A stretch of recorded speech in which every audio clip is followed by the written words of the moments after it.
मैं हसीना की आंखों में छुपी हुई मक्कारी को अच्छी तरह से देख सकता था, उसकी बेवफाई को अच्छी तरह समझ सकता था, क्योंकि वो अभी भी किसी को इस्तेमाल कर रही थी मेरी ही तरह। जिस तरह उसने मुझे इस्तेमाल करके अपने चाचा को रास्ते से हटवाया, उसी तरह अब वो मुझे रास्ते से हटाने के लिए शायद रोबान और हुज़ैफा का इस्तेमाल कर रही थी। लेकिन शायद वो ये भूल चुकी थी कि वो एक आदमजात था और मैं एक जिनजात हूँ। ये तमाम तर साजिशें जो वो कर रही थी, ये सब उसका प्लान था। वो रोबान और हुज़ैफा दोनों को इस्तेमाल करके रास्ते से हटाना चाहती थी। फिर तभी रोबान ने हसीना से सवाल कर डाला, हसीना, तुमने जायदाद और इन हवेली के बारे में क्या सोचा है? आगे इसका क्या होगा? तभी हसीना कहने लगी, इन बातों का अभी कोई वक्त नहीं है। जायदाद वायदाद की बात बाद में की जाएगी। अभी तो मुझे पहले अपनी जान बचाना है। मैं नहीं चाहती कि वो जिन्नात मुझे इस तरह परेशान करे या फिर मुझे अपने साथ ले जाए। हुज़ैफा का कुछ हिस्सा उसे मिल चुका है और बाकी हिस्सा भी उसे जरूर मिलेगा, मगर अभी हुज़ैफा और रोबान सबसे बड़ी जो मुसीबत है वो तो ये जिन्नात है ना। अभी आप दोनों किसी भी तरीके से इसे इस रास्ते से हटाने की भरपूर कोशिशें कीजिए। बाकी ये जायदाद हवेली की बातें तो बाद में देखी जाएगी। और हम कहाँ भगे जा रहे हैं? यही तो है हम भी, क्योंकि उस जिन्नात की मौजूदगी से तो मेरी जान को भी खतरा है रोबान, और आप दोनों को भी। रोबान, हुज़ैफा, प्लीज आप समझने की कोशिश करें।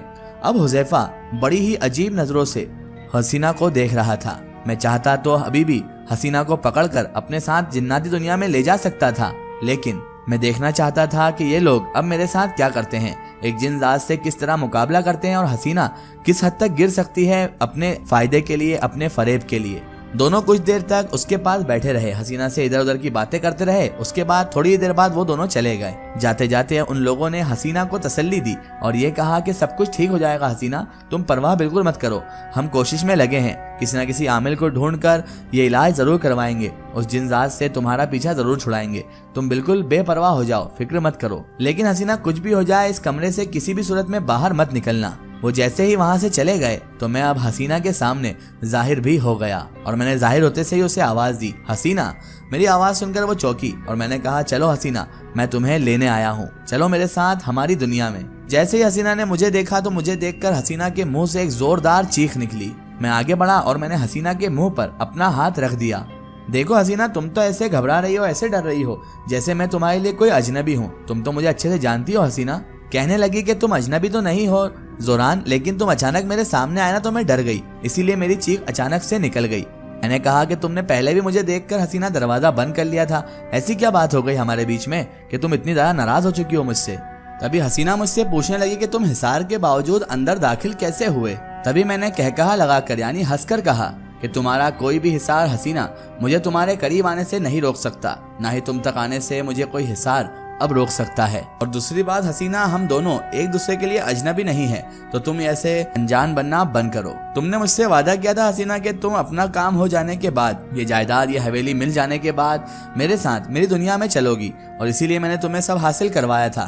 तो हसीना मुझसे बड़ी फरेबी के साथ कहने लगी, देखो वो मेरी भूल थी, मुझे उस वक्त तुम्हारी बहुत ज्यादा जरूरत थी, इसीलिए मैंने तुमसे ऐसी बात कर ली थी। मैं कहने लगा कि देखो हसीना, मैं तो तुम्हें अब भी ले आ सकता हूँ, वो भी तुम्हारी मर्जी के बगैर, लेकिन मैं ऐसा चाहता नहीं। तो वो कहने लगी, देखो मैंने तुमसे कहा था ना कि मैंने तुमसे 1 महीने की मोहलत ली है, 1 महीने बाद मैं खुद तुम्हारे साथ चलूंगी।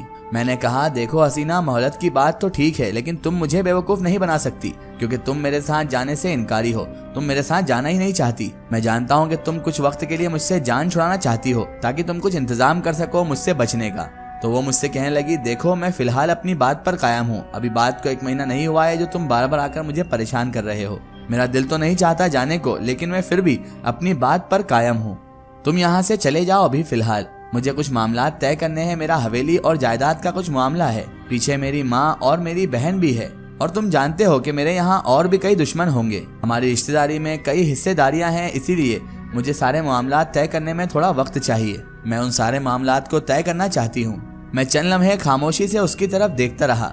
उसके एक एक लफ्ज में मुझे झूठ टपकता हुआ साफ तौर पर दिखाई दे रहा था, लेकिन मैं भी मजबूर था अपने वादे के आगे। मैंने कहा, ठीक है, मैं भी अपनी जबान का पक्का हूँ। मैंने तुम्हें 1 महीने की मोहलत दी है, लेकिन तुम ये बात याद रखो, ये महीना गुजरने में तो कुछ दिन पहले ही गुजर चुके हैं हसीना, और बाकी कुछ दिन जो बचे हैं उन्हें गुजरने में भी वक्त नहीं लगेगा। मैं ये कहकर, इतना कहकर हसीना के कमरे से बाहर निकल आया। सारी रात मैं सहन में उदासी भरे लहजे में बैठा रहा। हुज़ैफा और रोबान तो वापस रात को उसके पास वापस ही नहीं आए। अगली रोज सुबह 10 बजे करीब हवेली में चहल पहल शुरू हो चुकी थी। महक हस्बे आदत अपने सहन में खेल रही थी और मैं भी उसके साथ खेलने में मसरूफ था। मुझे उस बच्ची से भी अजीब सा उन्स और मोहब्बत हो चुकी थी, लगाव हो चुका था। तभी मैंने अचानक वहाँ पर देखा कि एक आदमी एक बुजुर्ग को अपने साथ लेकर उस हवेली के अंदर दाखिल हो गया। उसके पीछे हुज़ैफा और रोबान भी मौजूद थे। इन सब को देखकर मेरे चेहरे पर एक मुस्कुराहट खिल उठी थी और मुझे लगने लगा कि अब कोई दिलचस्प मामला होने वाला है, इसीलिए मैं उसके लिए अपने आप को तैयार कर रहा था। अब मैं समझ चुका था कि हुज़ैफा और रोबान ने मुझे हसीना के रास्ते से हटाने के लिए अब किसी और आमिल बुजुर्ग का सहारा लिया था। आमिल साहब भी दूसरे आमिलों की तरह रहदारी में दाखिल हुए और फिर हसीना के कमरे के जानिब आमिल साहब भी चल पड़े। मैं भी कुछ फासला रखकर खामोशी से उन आमिल साहब, रोबान और हुज़ैफा के पीछे चलने लगा। आमिल साहब जैसे हुज़ैफा और रोबान के साथ हसीना के कमरे में दाखिल हुए तो हसीना ने उन्हें बाअदब उठकर सलाम किया। आमिल साहब बैठ गए। सफेद दाढ़ी रखे हुए बड़े बारिश और रौबदार इंसान लग रहे थे आलिम साहब, और उनके चेहरे पर बड़ा जलाल भी नजर आ रहा था, जो साफ जाहिर कर रहा था कि ये भी अल्लाह वाले ही हैं। तभी उन्होंने अपनी मीठी आवाज में हसीना से पूछा, बताओ बेटा, क्या मामला है तुम्हारे साथ? मुझे कुछ बातें तो इन लड़कों ने बता दी है, लेकिन बाकी की बात मैं तुम्हारे मुंह से सुनना चाहता हूँ। तुम मुझे बताओ बाकी की असल बात क्या है। हसीना ने उन्हें मेरे साथ उसके साथ पेश आने वाला तमाम वाकया सुना दिया, मेरे मुतालिक सारी बातें बता दी। तभी वो आमिल साहब कहने लगे, ऐसा होता है, कभी कभी कोई शरारती जिन हमारी आबादी में आ निकलते हैं, उनकी दुनिया से इधर आ जाते हैं और कभी कभी हसीन लड़कियों पर आशिक भी हो जाते हैं, और फिर बाज औकात उन शरारती जिन्नातों को उनकी दुनिया में वापस भेजना बहुत ज्यादा मुश्किल भी हो जाता है, बहुत ज्यादा मुश्किल का काम बन जाता है। अगर इंसान की कोशिशें करना तो लाजिम है, आगे अल्लाह तबारक व ताला है, जो वो करना चाहेगा वो हो जाएगा। जिन्नात में कुछ नेक और शरीफ जिन्नात भी होते हैं, लेकिन कुछ इंतहाई शरारती और शरीर होते हैं। मैं जानना चाहता हूँ कि वो जिन्नात जो बज़ाहिर तुम्हारे कौल के मुताबिक बड़ा शरई जिन है, वो तुम्हारे साथ किस तरह के मामलात रखता है। मेरा मतलब ये है कि उसने तुम्हारे मुतालिक कोई शर्त आयत कर रखी है क्या, या तुम्हारी तरफ से कोई शर्त तुमने बेटी बता रखी है क्या उसे, या तुमने उससे कोई ऐसा काम लिया हो जिसके बदले में वो तुमसे सब कुछ मांगता है। हसीना ये बात सुनकर आमिल साहब की एक लम्हे के लिए तो खामोश हो गई, लेकिन उसके बाद वो फिर कहने लगी, नहीं, मैंने तो उससे कोई काम नहीं लिया आमिल साहब, लेकिन वो मुझे जबरदस्ती अपने साथ अपनी दुनिया में ले जाना चाहता है। वो यही कहता है कि मैं तुम्हारे साथ शादी करूंगा। मैंने उसे बहुत समझाया आमिल साहब कि मेरा और तुम्हारा निभा नहीं हो सकता, क्योंकि मैं आदमजाद हूँ और तुम जिनजाद। फिर आमिल साहब पूछने लगे, अच्छा ऐसी बात है, देखने में वो कैसा है बेटी? आमिल साहब वो निहायत खूबसूरत और एक खूबरू नौजवान की शक्ल में हमेशा मेरे सामने आता है, मेरे पास आता है, मगर मैं यकीन के साथ नहीं कह सकती कि यही उसकी असल शक्ल है। आमिल साहब उसकी बात सुनकर सोच में पड़ गए और कुछ देर सोच विचार करने के बाद आमिल साहब बोले, बेटी, क्या कभी उसने तुम्हारे साथ जबरदस्ती करने की कोशिश की? मेरा मतलब, क्या कभी उसने तुम्हारा हाथ पकड़ा हो या तुम्हारे साथ कोई जिस्मानी ताल्लुकात बनाने की कोशिश की हो? तो हसीना कहने लगी, नहीं, ऐसा तो कभी भी नहीं हुआ, उसने मेरे साथ कभी भी जबरदस्ती करने की कोशिश नहीं की।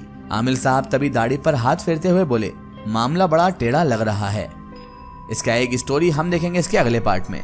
दोस्तों, अगर आप भी अपनी जिंदगी की कोई सच्ची कहानी या सच्ची घटना हमारे चैनल से शेयर करवाना चाहते हैं और आप चाहते हैं कि आपकी स्टोरी भी माई स्टोरी बुक चैनल से शेयर हो, तो आप हमें हमारे फेसबुक पेज पर कांटेक्ट कर सकते हैं और अपनी स्टोरी वहां पर हमें बता सकते हैं।